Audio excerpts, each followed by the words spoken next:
amigos, tudo bem? Estamos na primeira temporada do podcast Ecocardiografia e Cirurgia Cardíaca no Dia a Dia. Eu sou Bárbara Linhares Vrandesic, mineira, casada com cirurgião cardíaco, mãe de 3 crianças, Lara, Oliver e Mário. Sou cardiologista, ecocardiografista e ecografista vascular. Atualmente sou coordenadora do Departamento de Imagem Cardiovascular da Sociedade Mineira de Cardiologia, no meu 2º biênio. Trabalho no serviço de ecocardiografia e ecografia vascular do Hospital Biocor Redditor.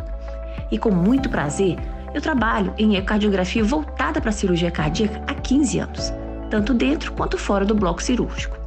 E esse podcast é para você, ecocardiografista, que deseja aprender mais sobre o mundo da cirurgia cardíaca, para que seu exame seja mais fiel e completo. E para você, cirurgião, que deseja ampliar seus conhecimentos em ecocardiografia em sua análise de um laudo ecocardiográfico. Ou então para você, cardiologista e clínico, que busca um conhecimento mais amplo e profundo sobre o assunto. Você está no lugar certo. Ou seja, o nosso podcast será temático, com temas que serão apresentados, de um lado, por um ecocardiografista experiente e de outro, por um cirurgião cardíaco intervencionista. Assim, eu convidarei as referências nacionais nos assuntos para mostrarmos o que existe de mais valioso nessa conexão entre a ecocardiografia e a cirurgia cardíaca ou intervencionista. Então, vamos comigo nesse podcast fascinante? Tenho certeza de que será incrível.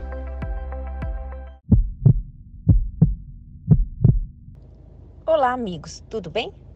A nossa conversa de hoje vai tratar de uma doença cardíaca de origem genética, a cardiomiopatia hipertrófica, de um jeito diferente, com a visão do cirurgião. O manejo terapêutico das formas obstrutivas sintomáticas na miocardiopatia hipertrófica tem sido, ao longo dos anos, um dos aspectos da doença de maior relevância e fonte de muita controvérsia. A miectomia septal, desenvolvida a partir dos anos 60, é considerada ainda no presente o gold standard em relação às outras técnicas. Em centros experientes, a miectomia é eficaz na maior parte dos pacientes, com redução, abolição do gradiente e melhoria sintomática duradoura, com mortalidade operatória baixa.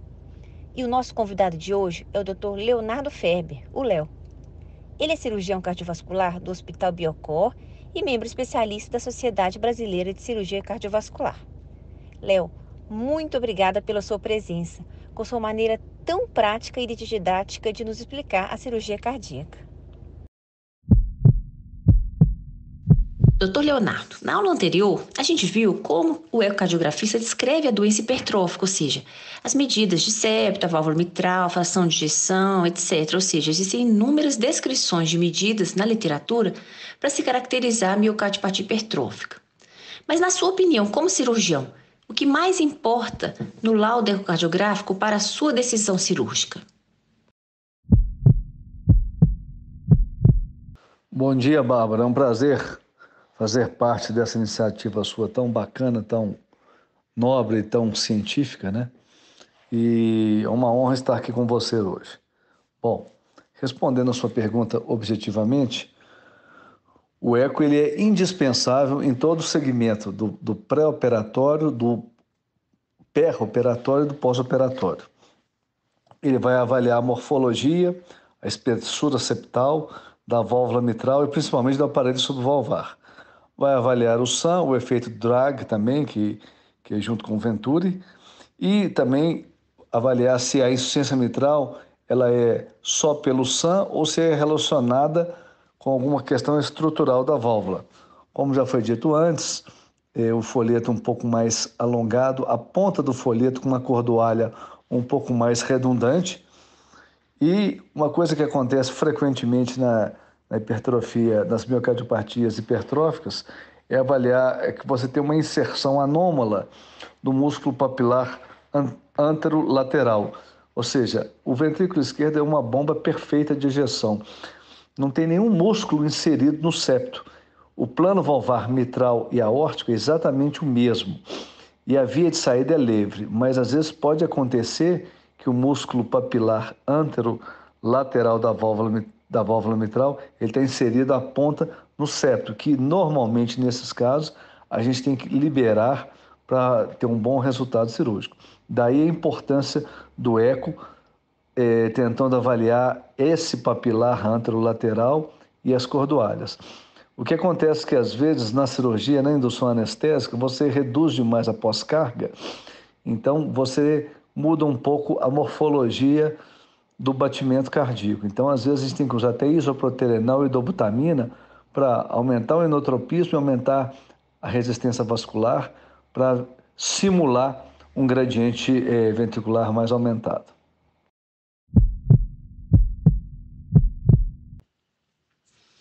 Eu, como ecocardiografista, várias vezes fui chamada no intraoperatório para fazer essa avaliação pós-miectomia, pois existia uma dúvida sobre trocar ou fazer a plastia da válvula mitral ou não. Na sua experiência, você sempre mexe, sempre opera a válvula mitral quando você faz a miectomia? Pode ser ressecar as cordas, plastia para manter a coaptação adequada, reposicionamento do aparato subvalvular mitral ou mesmo trocar. Isso sempre acontece ou nem sempre? Bom, Bárbara, o ecocardiografista nas cirurgias estruturais, seja válvula aórtica, válvula mitral, reconstrução, ele é como na aviação, ele é o nosso controlador de voo. Sem ele, a cirurgia ela não deveria ser feita, ou seja, então ele é uma figura indispensável. Na miocardiopatia hipertrófica, seja ela hipertrofia septal assimétrica, seja Yamaguchi, seja qualquer coisa assim, a válvula mitral sempre sofre.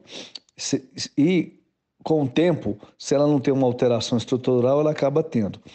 Tem uma publicação da Mayo Clinic, que entre 2011 e 2017, em 300 pacientes, eles só trocaram a válvula em um paciente, né?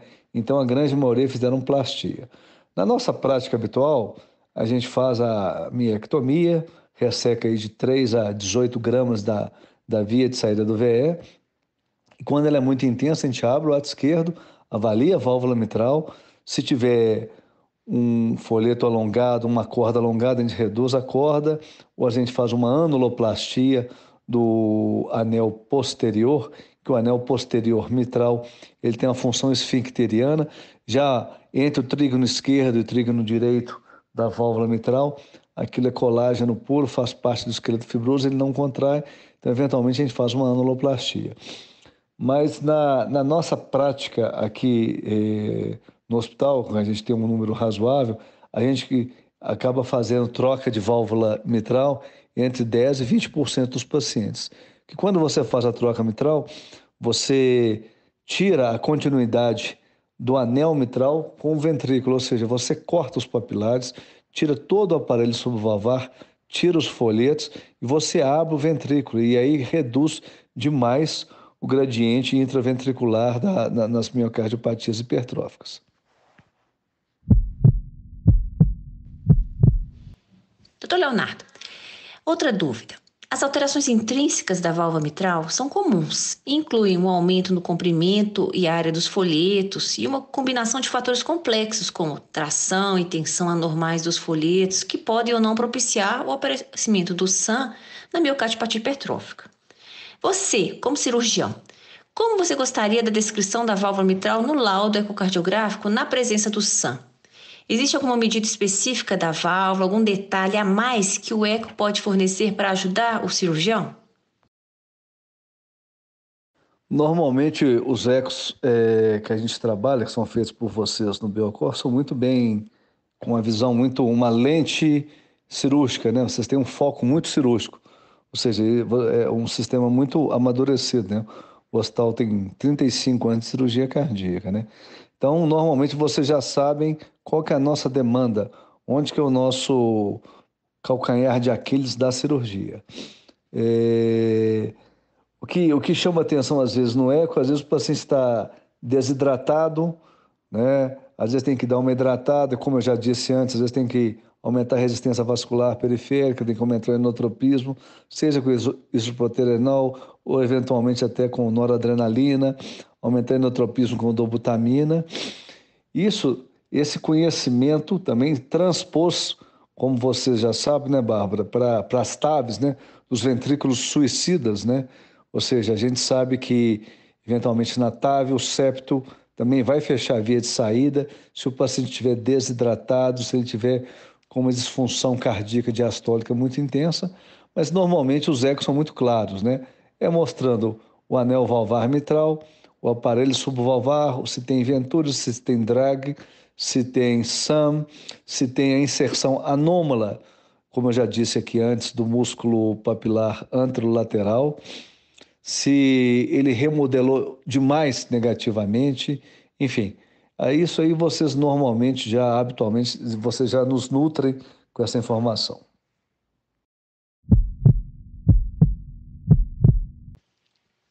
Então, uma dúvida que eu tenho. Até onde você resseca o septo interventricular? Como que é a sua decisão cirúrgica de até onde ampliar a miectomia? E, a partir dessa pergunta, qual descrição ecocardiográfica te ajudaria nessa tomada de decisão? Bom, normalmente a gente resseca com, todo caso, na esternotomia, circulação extracorpórea, abre a aortotomia, cardioplegia, ou seja, você para o coração em diástole, né? Você relaxa toda a musculatura e retira entre 3 e 18 gramas de músculo septal da via de saída do VE.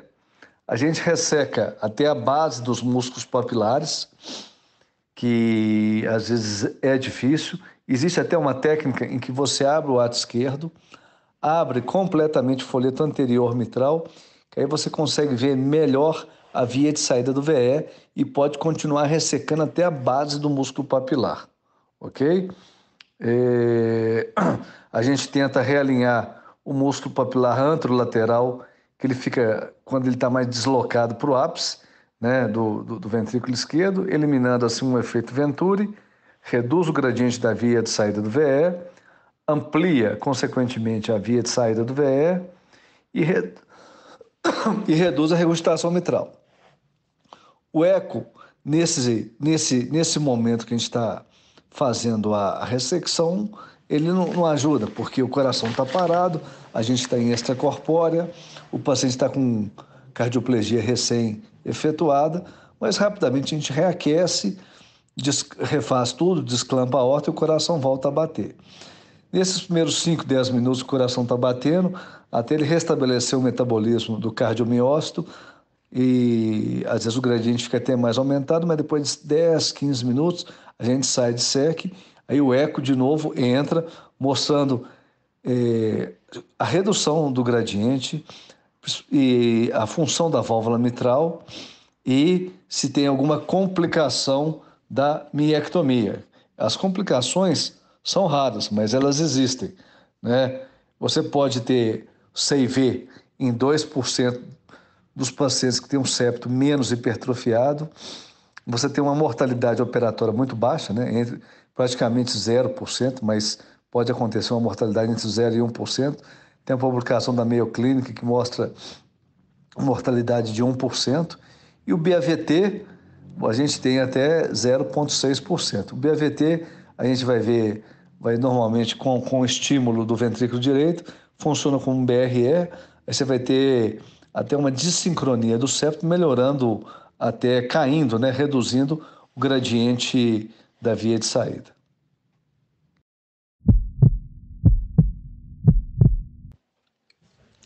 Doutor Leonardo, a gente conhece várias formas de miocardiopatia hipertrófica, desde a assimétrica septal até as formas médio-ventriculares e a forma apical, classicamente chamada de Yamaguchi. A minha dúvida é, no dia a dia, qual a forma hipertrófica que é operável? Bárbara, classicamente, a forma mais tranquila e a mais operável é a hipertrofia septal assimétrica, né? Essa é a mais simples, a mais fácil. A Yamaguchi, você também pode operar, que ela é só na ponta. Agora, quando você tem um quadro complexo, difuso, homogêneo de miocardiopatia septal de miocardiopatias hipertróficas, você pode ressecá-las, mas o resultado não é tão bom, tão visível quanto da hipertrofia septal assimétrica. Vale lembrar também que hoje, depois da ressonância real tardio, as doenças infiltrativas, tipo amiloidose, a TTR, a doença de Fabry, elas estão muito mais visíveis, né? No paciente hoje, acima de 75 anos com estenose aórtica, eles estipulam que pelo menos 15% tem algum grau de substância amiloide, né? Que faz parte do envelhecimento da gente, né? Então, de vez em quando a gente esbarra nessas miocardiopatias hipertróficas que o resultado cirúrgico não é muito bom. Então, para resumir, a septal assimétrica é da melhor abordagem. E aí, nisso, mais para frente a gente vai discutir, entram as alcoolizações, as embolizações do septo, do primeiro e segundo ramo septais da artéria descendente anterior.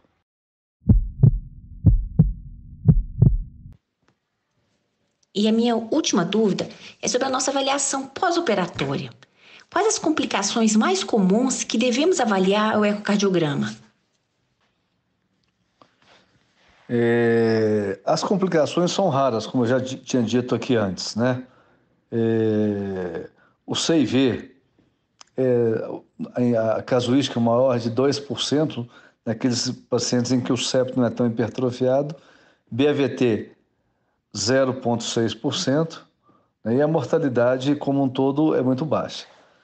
Vocês, como ecocardiografistas, vocês nos ajudariam muito, principalmente para avaliar, primeiro, se a gente faz a miectomia, a gente pega no meio da cúspide coronariana direita, para a esquerda a gente resseca o septo, porque a gente sabe que para a direita, do meio da cúspide direita, indo à não coronariana, a gente esbarra no sistema de condução, que ali a gente tem um septo membranoso, ou seja, o septo membranoso está do lado direito, no trígono esquerdo, né?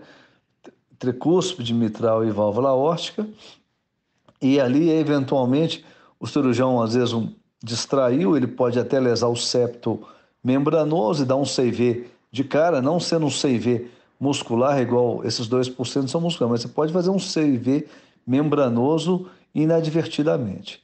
E o eco vê isso com facilidade.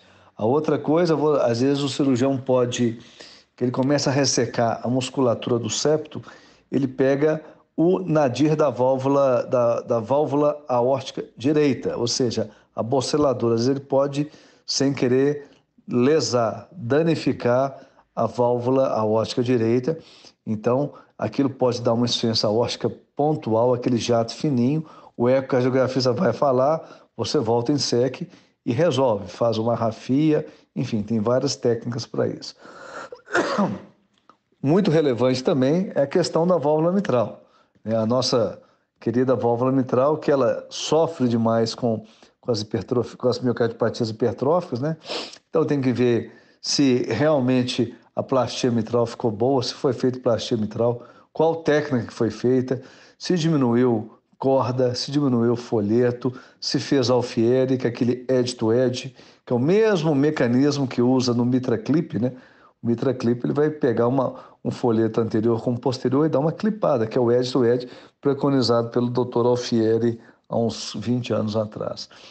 E também essa questão do músculo papilar anterolateral, se a gente conseguiu soltar a ponta dele, né? É como se tivesse assim uma aderência, tivesse uma sinéquia, você tem que soltar. Isso é só o ecocardiograma que pode trazer essas informações para a gente.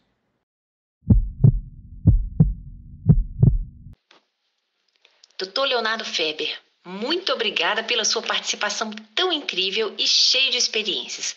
Seja sempre bem-vindo ao nosso podcast. Um grande abraço. Gostaria de agradecer mais uma vez a oportunidade, Bárbara. Você que é uma profissional tão competente, tão renomada, tão considerada pelos seus pares, e uma iniciativa muito nobre da sua parte. E vamos acompanhar agora, vou estar sempre acompanhando aqui seu podcast, que eu já vi as outras gravações de conteúdo muito, muito grande, né? E com profissionais muito experientes. Então, muito obrigado e parabéns mais uma vez.